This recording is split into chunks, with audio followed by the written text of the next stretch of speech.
Lốp nhung rồi đừng rồi một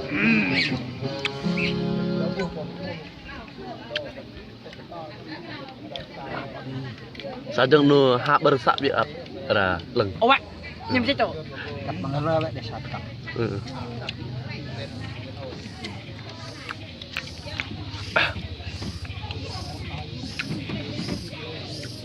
dư này là hết này atro này làm tay hoa ấy tôm bắn lông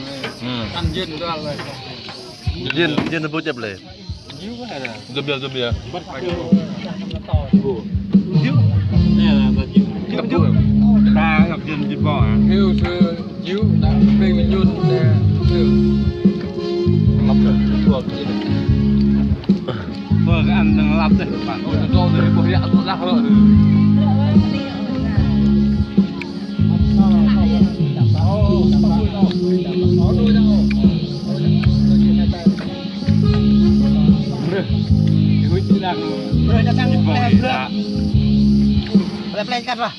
các cái lối để ăn bulu để play cái gì bằng cái để hack cái gì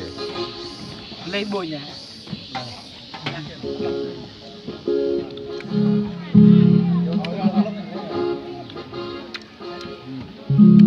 cái plug phải bỏ đấy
sao à sao chỗ à